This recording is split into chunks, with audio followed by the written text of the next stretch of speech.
ओम शांति। आज के अव्यक्त महावाक्य हैं 13 अप्रैल 1983 के। मुरली का टाइटल है पर चिंतन तथा पर दर्शन से हानियाँ। उड़ती कला में ले जाने वाले, संपूर्णता के रंग में रंगने वाले सतगुरु शिव बाबा बोले, सभी श्रेष्ठ आत्माएं संगम युग का हीरे समान श्रेष्ठ मेला मनाने के लिए आई हैं। अर्थात हीरे समान अमूल्य जीवन का निरंतर अनुभव करने का विशेष साधन फिर से स्मृति स्वरूप व समर्थ स्वरूप बना रहे, उसका बाप से या अपने परिवार से या वरदान भूमि से अनुभव प्राप्त करने के लिए आए हैं। हीरे समान जीवन जन्म से प्राप्त हुआ, लेकिन हीरा सदा चमकता रहे, किसी भी प्रकार की धूल व दाग न आ जाए, उसके लिए फिर पॉलिश कराने आते हैं। इसलिए आते हो ना, तो बाप दादा अपने हीरे समान बच्चों को देख हर्षित भी होते हैं और चेक भी करते अभी तक किन बच्चों को धूल का असर हो जाता है व संग के रंग में आने से कोई को छोटा व बड़ा दाग भी लग जाता है। कौन सा संग दाग लगाता है? उसके मूल 2 कारण हैं व मुख्य 2 बातें हैं। एक पर दर्शन, दूसरा पर चिंतन। पर चिंतन में व्यर्थ चिंतन भी आ जाता है। यही 2 बातें संग के रंग में स्वच्छ हीरे को दागी बना देती हैं। इसी पर दर्शन पर चिंतन की बातों पर कल्प पहले का यादगार रामायण की कथा बनी हुई है। गीता ज्ञान भूल जाता है। गीता ज्ञान अर्थात स्वचिंतन, स्वदर्शन चक्रधारी बनना, नष्टो मोहा स्मृति स्वरूप बनना। गीता ज्ञान के सार को भूलकर रामायण की कथा प्रैक्टिकल में लाते हैं। सीता भी वह बनते हैं जो मर्यादा की लकीर से बाहर निकल गई। सीता के 2 रूप दिखलाए हैं, एक सदा साथ रहने वाली और दूसरा शोक वाटिका में रहने वाली। तो संग दोष में आकर शोक वाटिका वाली सीता बन जाते हैं। वह एक है फरियाद का रूप और दूसरा है याद का रूप। जब फरियाद के रूप में आ जाते हैं तो फर्स्ट स्टेज से सेकंड में आ जाते हैं। इसलिए सदा बेदाग सच्चा हीरा, चमकता हुआ हीरा, अमूल्य हीरा बनो। इन 2 बातों से सदा दूर रहो तो धूल और दाग लग नहीं सकता।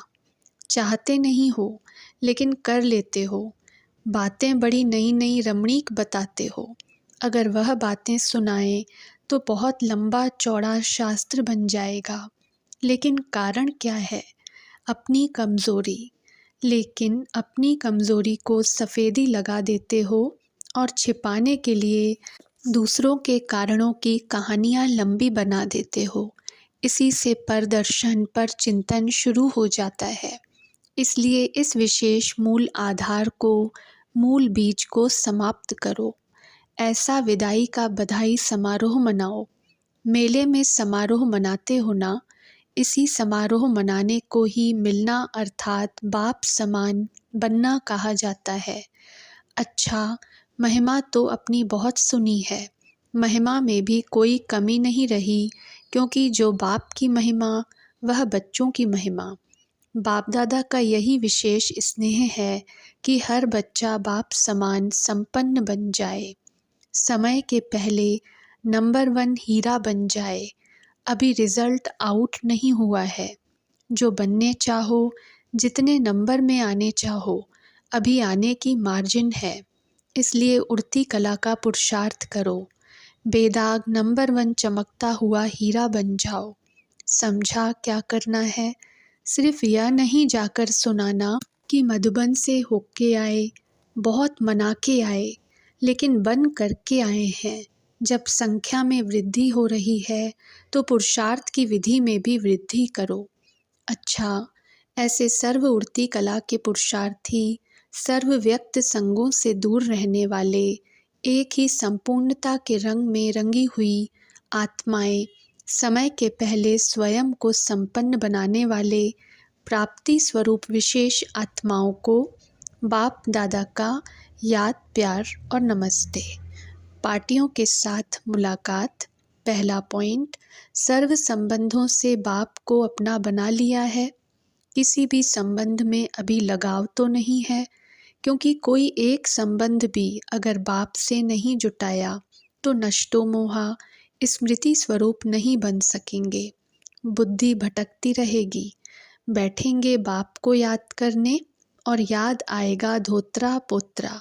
जिसमें भी मोह होगा वही याद आएगा। किसका पैसे में होता है, किसका जेवर में होता है, किसका किसी संबंध में होता, जहाँ भी होगा वहाँ बुद्धि जाएगी। अगर बार बार बुद्धि वहाँ जाती है तो एक रस नहीं रह सकते। आधा कल्प भटकते भटकते क्या हाल हो गया है, देख लिया ना। सब कुछ गंवा दिया, तन भी गया, मन की सुख शांति भी गई, धन भी गया। सतयुग में कितना धन था, सोने के महलों में रहते थे। अभी ईंटों के मकान में, पत्थर के मकान में रहते हो, तो सारा गंवा दिया ना। तो अभी भटकना खत्म। एक बाप दूसरा न कोई, यही मन से गीत गाओ। कभी भी ऐसे नहीं कहना कि यह तो बदलता नहीं है, यह तो चलता नहीं है, कैसे चलें, क्या करूं। इस बोझ से भी हल्के रहो। भल भावना तो अच्छी है कि यह चल जाए, इसकी बीमारी खत्म हो जाए, लेकिन इस कहने से तो नहीं होगा ना। इस कहने के बजाय स्वयं हल्के हो, उड़ती कला के अनुभव में रहो, तो उसको भी शक्ति मिलेगी। बाकी यह सोचना व कहना व्यर्थ है। माताएं कहेंगी मेरा पति ठीक हो जाए, बच्चा चल जाए, धंधा ठीक हो जाए।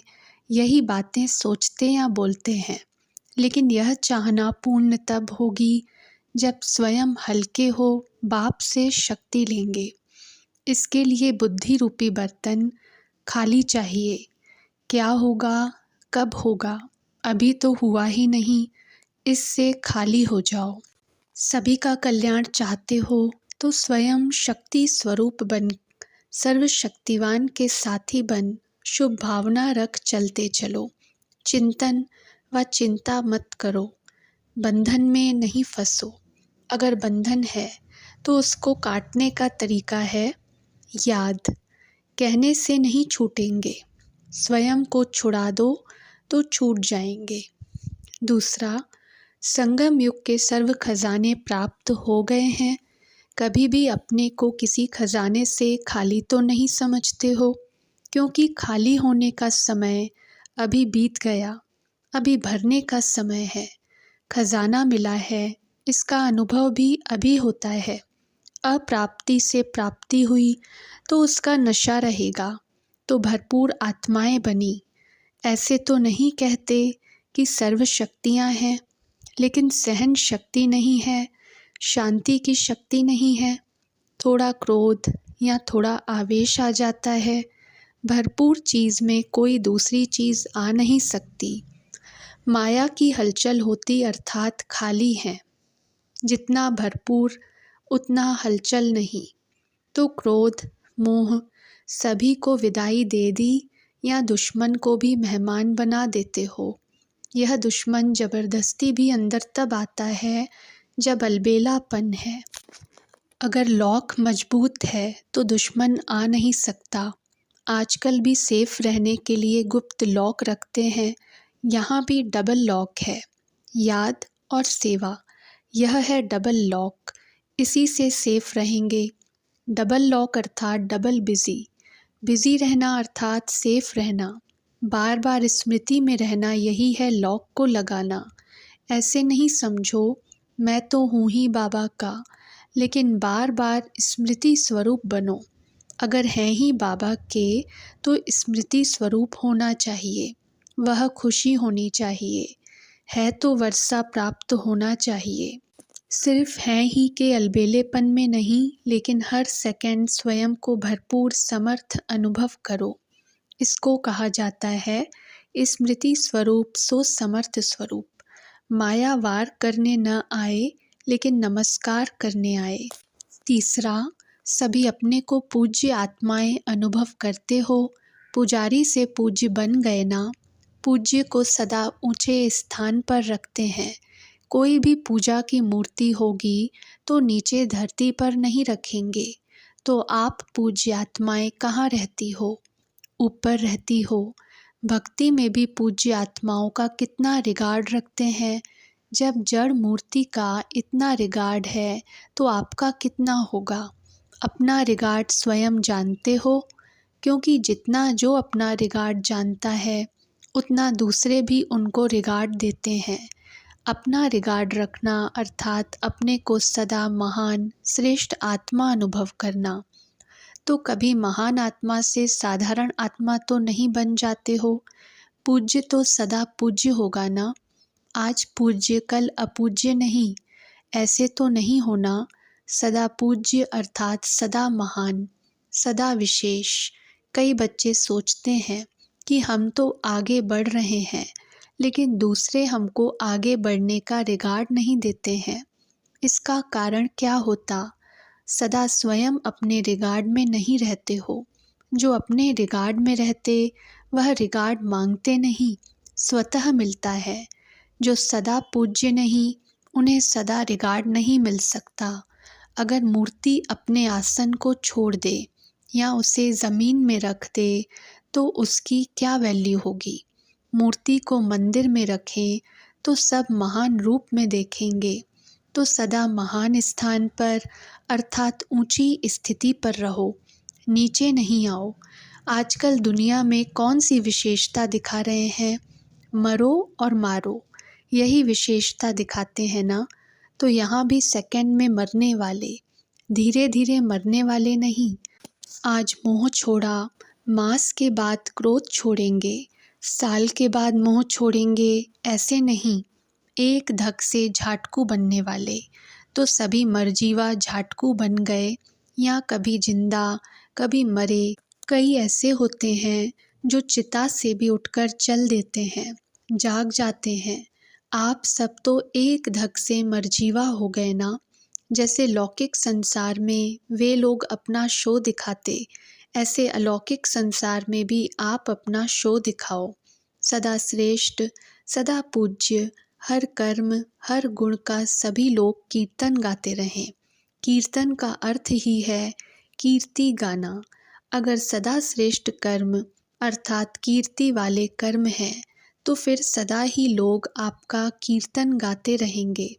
जब किसी स्थान पर हंगामा हो तो उस झगड़े के समय शांति की शक्ति की कमाल दिखाओ। सबकी बुद्धि में आए कि यहाँ तो शांति का कुंड है। शांति कुंड बन शांति की शक्ति फैलाओ। जैसे चारों ओर अगर आग जल रही हो और एक कोना भी शीतल कुंड हो तो सब उसी तरफ दौड़कर जाते हैं। ऐसे शांति स्वरूप होकर शांति कुंड का अनुभव कराओ। उस समय वाचा की सेवा नहीं कर सकते, लेकिन मनसा से अपनी शांति कुंड की प्रत्यक्षता कर सकते हो। जहाँ भी शांति सागर के बच्चे रहते हैं वह स्थान शांति कुंड हो। जब विनाशी यज्ञ कुंड अपनी तरफ आकर्षित करता है तो यह शांति कुंड अपने तरफ न खींचे, यह हो नहीं सकता। सबको वाइब्रेशन आने चाहिए कि बस यहाँ से ही शांति मिलेगी। ऐसा वायुमंडल बनाओ, सब मांगने आए कि बहन जी शांति दो। ऐसी सेवा करो। सेवाधारी टीचर्स बहनों के प्रति, टीचर्स अर्थात सेवाधारी, सेवाधारी अर्थात त्याग मूर्त और तपस्या मूर्त। जहाँ त्याग तपस्या नहीं वहाँ सफलता नहीं। त्याग और तपस्या दोनों के सहयोग से सेवा में सदा सफलता मिलती है। तपस्या है ही एक बाप दूसरा न कोई, यह है निरंतर की तपस्या। तो जो भी आए वह कुमारी नहीं देखे, लेकिन तपस्वी कुमारी देखे। जिस स्थान पर रहते हो वह तपस्या कुंड अनुभव हो। अच्छा स्थान है, पवित्र स्थान है, यह भी ठीक, लेकिन तपस्या कुंड अनुभव हो। तपस्या कुंड में जो भी आएगा वह स्वयं भी तपस्वी हो जाएगा। तो तपस्या के प्रैक्टिकल स्वरूप में जाओ, तब जय जयकार होगी। तपस्या के आगे झुकेंगे ब्रह्मा कुमार के आगे महिमा करते हैं, तपस्वी कुमार के आगे झुकेंगे। तपस्या कुंड बनाओ, फिर देखो कितने परवाने आपे ही आ जाते हैं। तपस्या भी ज्योति है, ज्योति पर परवाने आपे ही आएंगे। सेवाधारी बनने का भाग्य बन चुका, अब तपस्वी कुमारी का नंबर लो। सदा शांति का दान देने वाली महादानी आत्माएं बनो। बाप दादा वर्तमान समय मनसा सेवा के ऊपर विशेष अटेंशन दिलाते हैं। वाचा की सेवा से इतनी शक्तिशाली आत्माएं नहीं निकलती हैं, लेकिन मनसा सेवा से शक्तिशाली आत्माएं प्रत्यक्ष होंगी। वाणी तो चलती रहती है, लेकिन अभी एडिशन चाहिए शुद्ध संकल्प के सेवा की। तो स्वरूप बन करके स्वरूप बनाने की सेवा करो। अभी इसी की आवश्यकता है। अभी सबका अटेंशन इस पॉइंट पर हो, इसी से नाम वाला होगा। अनुभवी मूर्त अनुभव करा सकेंगे। इसी पर विशेष अटेंशन देते रहो। इसी से मेहनत कम, सफलता ज़्यादा होगी। मनसा धरनी को परिवर्तन कर देती है। सदा इसी प्रकार से वृद्धि करते रहो। अभी यही विधि है वृद्धि करने की। अच्छा, 12 घंटे बच्चों से मिलन मनाने के पश्चात सुबह 6 बजे बाप दादा ने सतगुरुवार की याद प्यार सभी बच्चों को दी। सभी बृहस्पति की दशा वाले, श्रेष्ठ भाग्य की लकीर वाले, श्रेष्ठ आत्माओं को बाप दादा आज के वृक्षपति दिवस की याद प्यार दे रहे हैं। वृक्षपति बाप ने सभी बच्चों की श्रेष्ठ तकदीर अविनाशी बना दी। इसी अविनाशी तकदीर द्वारा सदा स्वयं भी संपन्न रहेंगे और औरों को भी संपन्न बनाते रहेंगे। वृक्षपति दिवस सभी बच्चों के शिक्षा में संपन्न होने का विशेष यादगार दिवस है। इसी शिक्षा के यादगार दिवस पर शिक्षक के रूप में बाप दादा सभी बच्चों को हर सब्जेक्ट में सदा फुल पास होने का लक्ष्य रखते हुए पास विद ऑनर बनने की और औरों को भी ऐसे उमंग उत्साह में लाने की, शिक्षक के रूप से शिक्षा में संपन्न बनने की याद प्यार देते हैं। और बृहस्पति की तकदीर की लकीर खींचने वाले भाग्य विधाता बाप के रूप में सदा श्रेष्ठ भाग्य की बधाई देते हैं। अच्छा, याद प्यार और नमस्ते। प्रश्न है, कौन सी स्मृति सदा रहे तो जीवन में कभी भी दिल शिकस्त नहीं बन सकते? उत्तर, मैं साधारण आत्मा नहीं हूँ, मैं शिव शक्ति हूँ। बाप मेरा और मैं बाप की। इसी स्मृति में रहो तो कभी भी अकेलापन अनुभव नहीं होगा, कभी दिल शिकस्त नहीं होंगे, सदा उमंग उत्साह रहेगा। शिव शक्ति का अर्थ ही है शिव और शक्ति कंबाइंड। जहाँ सर्वशक्तिवान 1000 भुजाओं वाला बाप है, वहाँ सदा ही उमंग उत्साह साथ है। अच्छा, ओम शांति।